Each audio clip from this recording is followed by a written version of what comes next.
Hey guys, welcome back to another episode of my channel. My name is Keika. We'll be going over concept 6.5, mitochondria and chloroplasts change energy from one form to another. So let's get started. Organisms transform the energy they acquire from their surroundings. In eukaryotic cells, mitochondria and chloroplasts are the organelles that convert energy to forms that cells can use for work. Mitochondria, singular mitochondrion, are the sites of cellular respiration. The metabolic process that uses oxygen to drive the generation of ATP by extracting energy from sugars, fats, and other fuels. Chloroplasts, found in plants and algae, are the sites of photosynthesis. This process of chloroplast converts solar energy to chemical energy by absorbing sunlight and using it to drive the synthesis of organic compounds such as sugars from carbon dioxide and water. In addition to having related functions, mitochondria and chloroplasts share similar evolutionary origins, which we'll look at briefly before examining their structures. In this section, we'll also consider the peroxisome, an oxidative organelle. The evolutionary origin of the peroxisome, as well as its relation to other organelles, is still a matter of some debate. So for my notes, I wrote mitochondria are the sites of cellular respiration, which is a metabolic process that uses oxygen to drive the generation of ATP via energy from sugars, fats, and other fuel. And we'll go over what ATP is soon. Chloroplasts are found in plants and algae, and they are sites for photosynthesis. Process that converts photosynthesis, which is a process that converts solar energy to the chemical energy by absorbing sunlight and synthesizes organic compounds like sugar from carbon dioxide and water. Okay? Evolutionary origins of mitochondria and chloroplasts. Evolution. Mitochondria and chloroplasts display similarities with bacteria that led to the endosymbiont theory, illustrated in figure 616. This theory states that an early ancestor of eukaryotic cells, a host cell, engulfed in oxygen using a non-photosynthetic prokaryotic cell. Eventually, the engulfed cell formed a relationship with the host cell in which it was enclosed, becoming an endosymbiotic, a cell living within another cell. Indeed, over the course of evolution, the host cell and its endosymbiont merged into a single organism, a eukaryotic cell, with the endosymbiont having become a mitochondrion. At least one of these cells may have then taken up a photosynthetic prokaryote, becoming the ancestor of eukaryotic cells that holds chloroplasts. So this is the chart. Right. This is the chart. It shows here ancestor of eukaryotic cells. The host cell has a nuclear envelope and an endoplasmic reticulum, and then engulfing of oxygen using non-photosynthetic prokaryote, which over many generations of cells becomes a mitochondrion. So this is the precursor to the mitochondria, mitochondrion. This is the non-photosynthetic eukaryote. And then now, this is what it is now. This is the mitochondrion. It's part of the cell. It's become part of the cell. And this is chloroplast, engulfing a photosynthetic prokaryote. This is a widely accepted theory, which we will examine in more detail in concept 25.3. This theory is consistent with many structural features of mitochondria and chloroplasts. First, rather than being bounded by a single membrane like organelles of the endomembrane system, mitochondria and typical chloroplasts have two membranes surrounding them. Chloroplasts also have an internal system of membranous sacs. There is evidence that the ancestral engulfed prokaryotes had two outer membranes, which became the double membranes of the mitochondria and chloroplasts. Second, like prokaryotes, mitochondria and chloroplasts contain ribosomes as well as circular DNA molecules, like bacterial chromosomes, associated with their inner membranes. The DNA in these organelles programs the synthesis of some organelle proteins on ribosomes that have yet been synthesized and assembled there as well. Third, also consistent with their probable evolutionary origins as cells, mitochondria and chloroplasts are autonomous, somewhat independent organelles that grow and reproduce within the cell.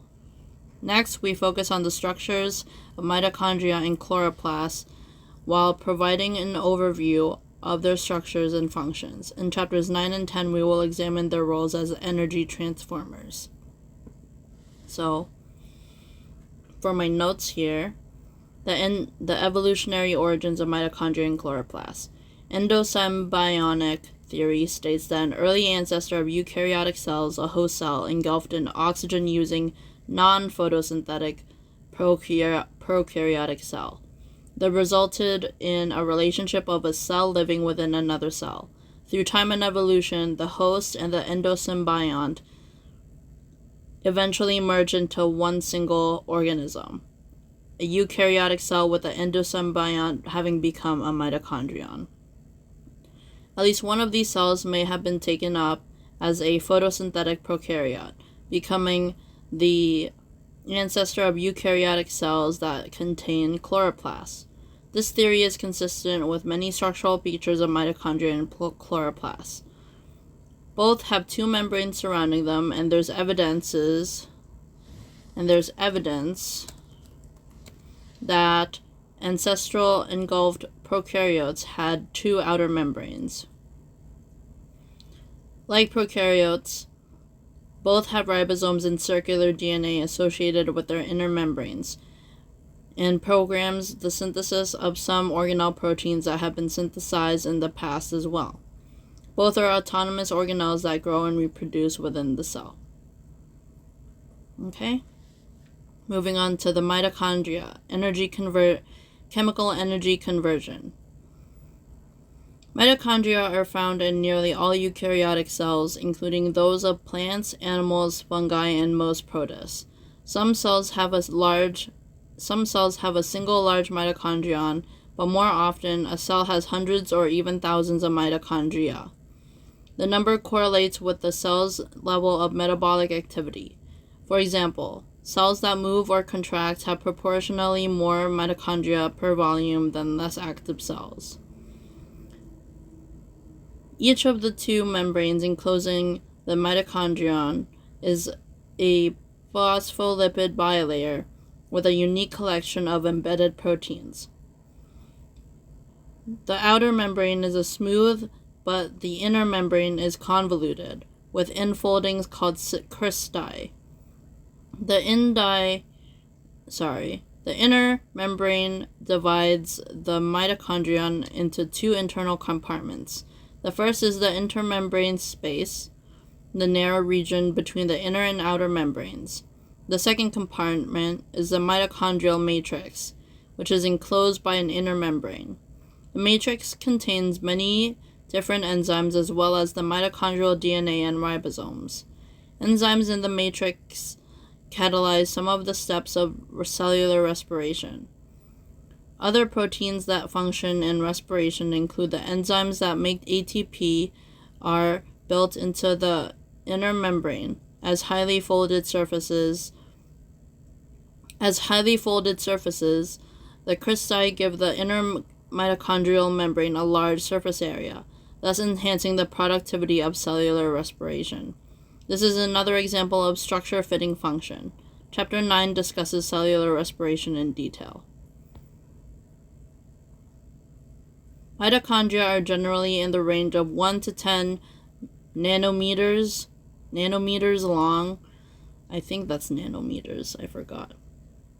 Time-lapse films of living cells reveal mitochondria moving around, changing their shapes and fusing or dividing into separate fragments, unlike the static structure seen in most diagrams and electron micrographs. These studies help cell biologists understand that mitochondria in a living cell form a branched tubular network that is in a dynamic state of flux. In the skeletal muscle, the network has been referred to as In the skeletal muscle, this network has been referred to by researchers as a power grid. Okay, so for my notes here, I wrote the mitochondria chemical energy conversion found in nearly all eukaryotic cells, plants, animals, fungi, and most protists, sometimes a single large one, more often hundreds or thousands of mitochondria. The two membranes enclosing the mitochondria is a phospholipid bilayer with a unique collection of embedded proteins. The outer membrane is smooth, and the inner membrane is convoluted with foldings called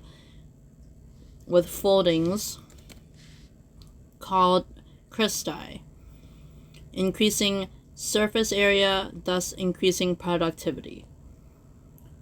Inner membrane divides the mitochondrion into two compartments: intermembrane space, which is the narrow space between the inner and outer; mitochondrial matrix, enclosed by inner membrane and contains many enzymes, mitochondrial DNA, and ribosomes.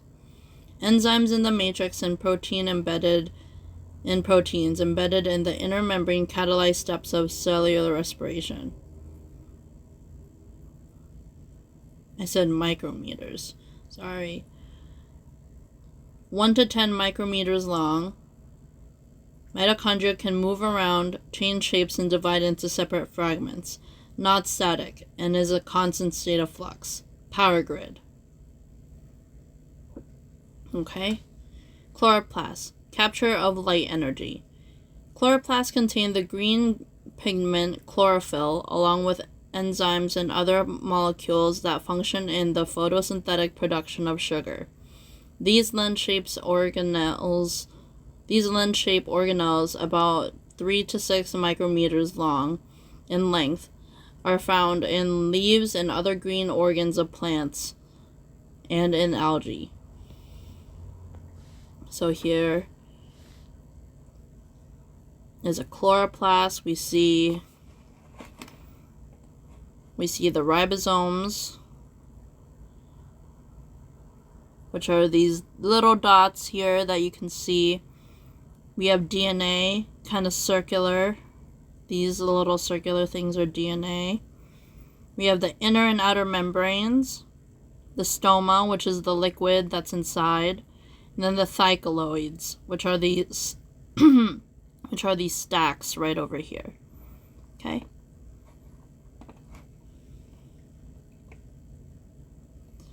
The contents of a chloroplast are partitioned from the cytosol by an envelope consisting of two membranes separated by a very narrow intermembrane space.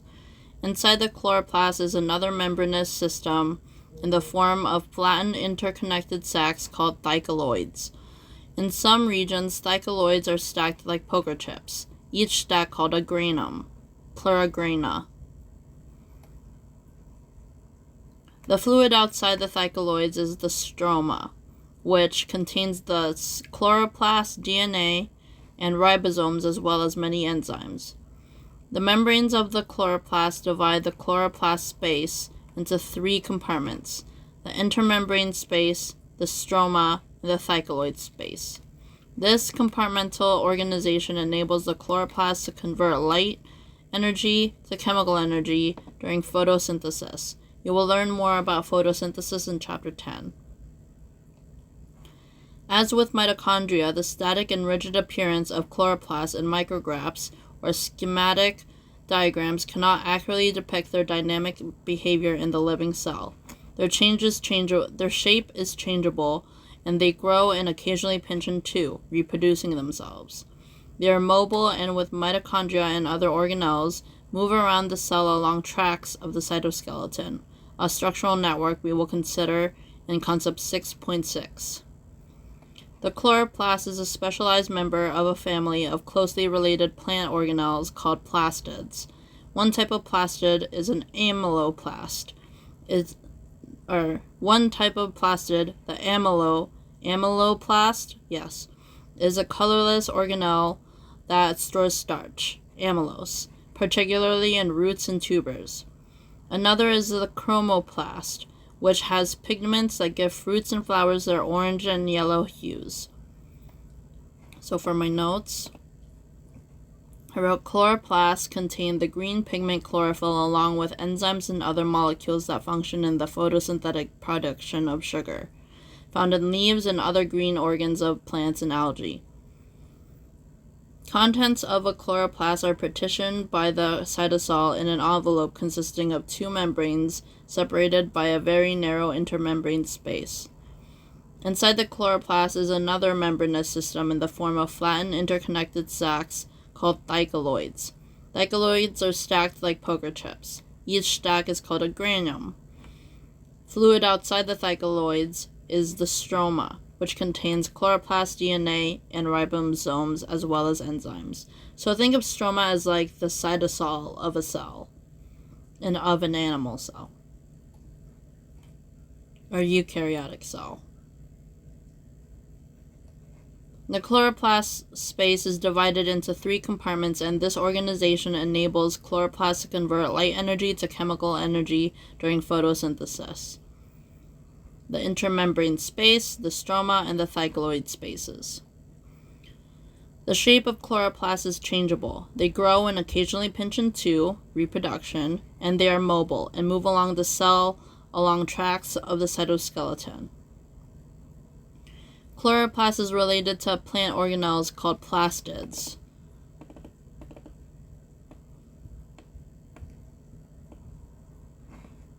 Let me just bold that real quick. Plastids. An example is amyloplast, a colorless organelle that stores starch, such as amylose, in roots and tubers. Chromoplasts give fruits and flowers their orange and yellow hues. Now, peroxisomes, oxidation. The peroxisome is a specialized metabolic compartment bounded by a single membrane. Peroxisomes contain enzymes that remove hydrogen atoms from various substrates and transfer them to oxygen, producing hydrogen peroxide as a byproduct, from which the organelle derives its name. These reactions have many different functions. Some peroxisomes use oxygen to break fatty acids down into smaller molecules that are transported to mitochondria and are useful and used as fuel for cellular respiration. Peroxisomes in the liver detoxify alcohol and other harmful compounds by transferring hydrogen from the poisonous compounds to oxygen. The hydrogen peroxide formed by peroxisomes is itself toxic, but the organelle also contains an enzyme that converts hydrogen peroxide to water. This is an excellent example of how the cell's compartmental structure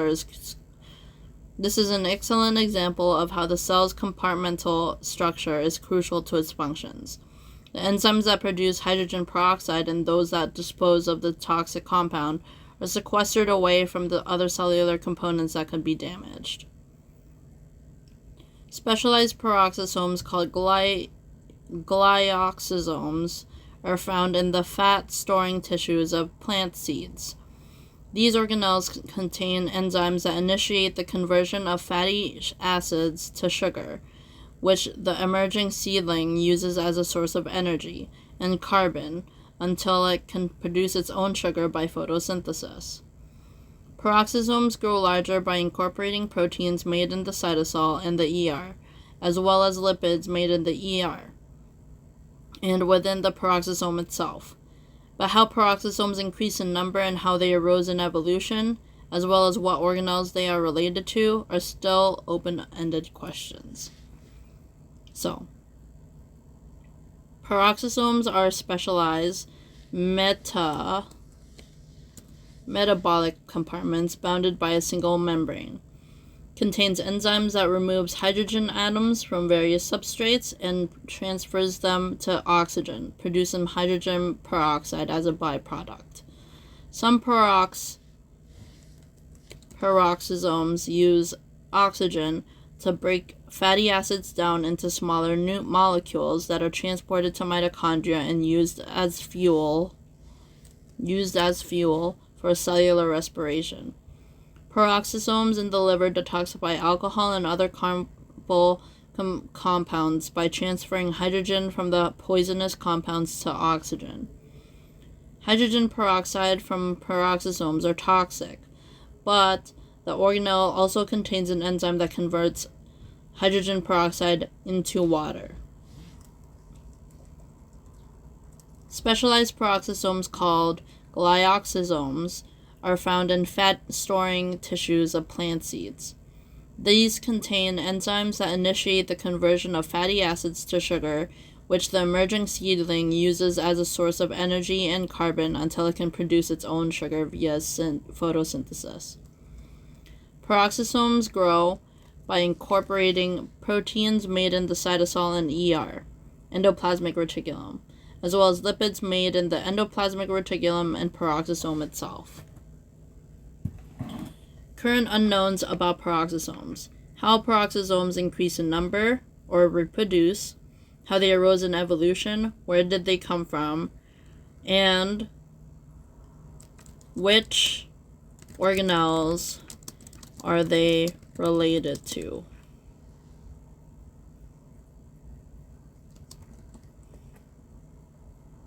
Evolution. Okay? So that's all I got for today. Next video we'll be going over concept 6.6. The cytoskeleton is a network of fibers that organizes structures and activities in the cell. Okay? So I hope this helped, and I'll see you guys next time. Have a good day. Bye-bye.